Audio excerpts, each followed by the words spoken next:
कैसे हो सकता? अभी सचिन यही सोच रहा था कि उसका दोस्त जोगी उसके पास आया।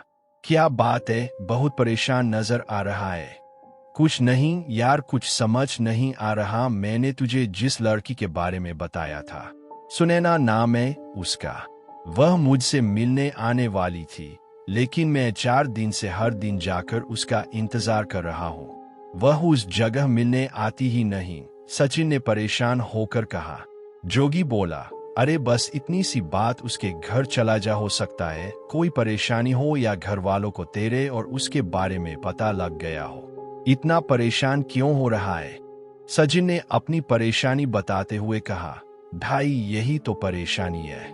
मैं 2 दिन से उसका घर ढूंढ रहा हूँ। जिस घर का उसने पता बताया था वहां पर वह नहीं रहती है। अजीब सी बात यह है कि उस मोहल्ले में उसे कोई नहीं जानता। यह सुनकर जोगी हंसने लगा। अबे तुझे उल्लू बनाकर चली गई, गलत पता दे गई। नहीं नहीं, ऐसा नहीं हो सकता। उसकी आंखों में मैंने प्यार देखा है, वह मुझे कभी धोखा नहीं दे सकती। जरूर कोई न कोई परेशानी होगी, सचिन ने विश्वास के साथ कहा। दोनों दोस्त बातें करते करते घर की ओर चल दिए। जोगी ने कहा, भाई परेशान मत हो, अब तो रात होने वाली है, कल से फिर उसे ढूंढने की कोशिश करते हैं। सचिन रात को अपने कमरे में सोने की कोशिश कर रहा था, लेकिन नींद उसकी आंखों से बहुत दूर थी।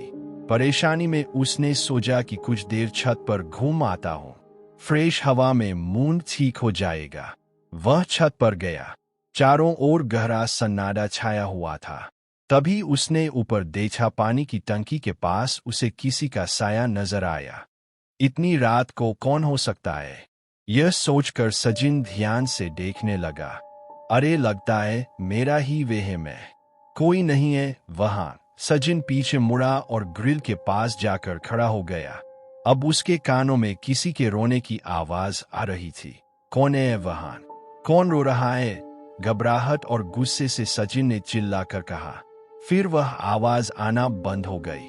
सचिन बेचैन हो चुका था, वह बड़बड़ाने लगा, एक तो मैं वैसे ही परेशान हूं, यहां छत पर आया था लेकिन यहां भी चैन नहीं है। वह बड़बड़ाता हुआ सीढ़ियों की ओर चल दिया। वहां पहुंचकर वह छत का दरवाजा बंद करने के लिए पलटा, तभी उसने देखा छत पर एक लड़की खड़ी है। वह डर गया। कौन हो तुम और इस वक्त यहाँ क्या कर रही हो? सचिन की आवाज सुनकर वह लड़की रोने लगी। अरे ये तो सुनैना है, यह इस वक्त यहाँ कैसे आ गई? सचिन झट से छत पर पहुंच गया, लेकिन ये क्या? सुनैना का चेहरा बहुत भयानक सा लग रहा था। कम रोशनी में वह बहुत भयानक लग रही थी। उसके एक हाथ से खून बह रहा था। यह देखकर सचिन डर गया। उसने नीचे देखा तो उसके पैरों से भी खून बह रहा था। सचिन ने देखा कि छत पर जगह जगह खून बह रहा था। आधी छत उसके खून से भर चुकी थी। ये क्या हुआ तुझे सुनैना?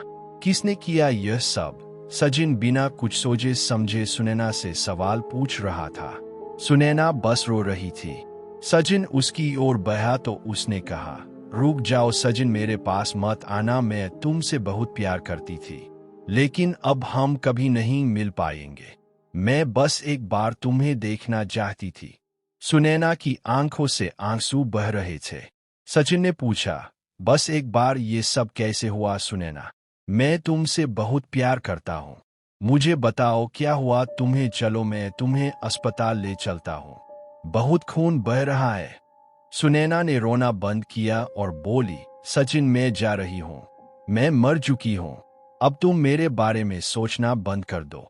मैं तुम्हारे प्यार के सहारे जिंदा थी, लेकिन मेरे घर वालों को यह सब पता लग गया, उन्होंने मुझे मार डाला।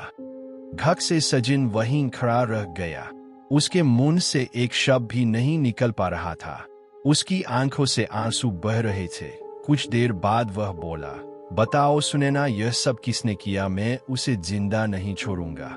सुनैना ने कहा, सचिन मैं तुम्हें किसी परेशानी में नहीं डालना चाहती हूँ, मैं जा रही हूँ, तुम किसी और का साथ पकड़ लेना।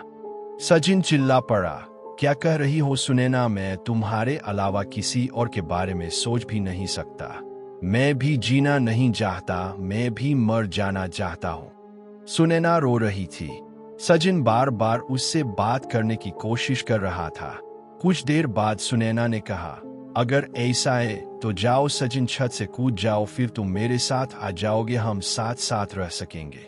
सचिन बिना कुछ सोचे समझे तेज कदमों से चलता हुआ रेलिंग के पास पहुंच गया।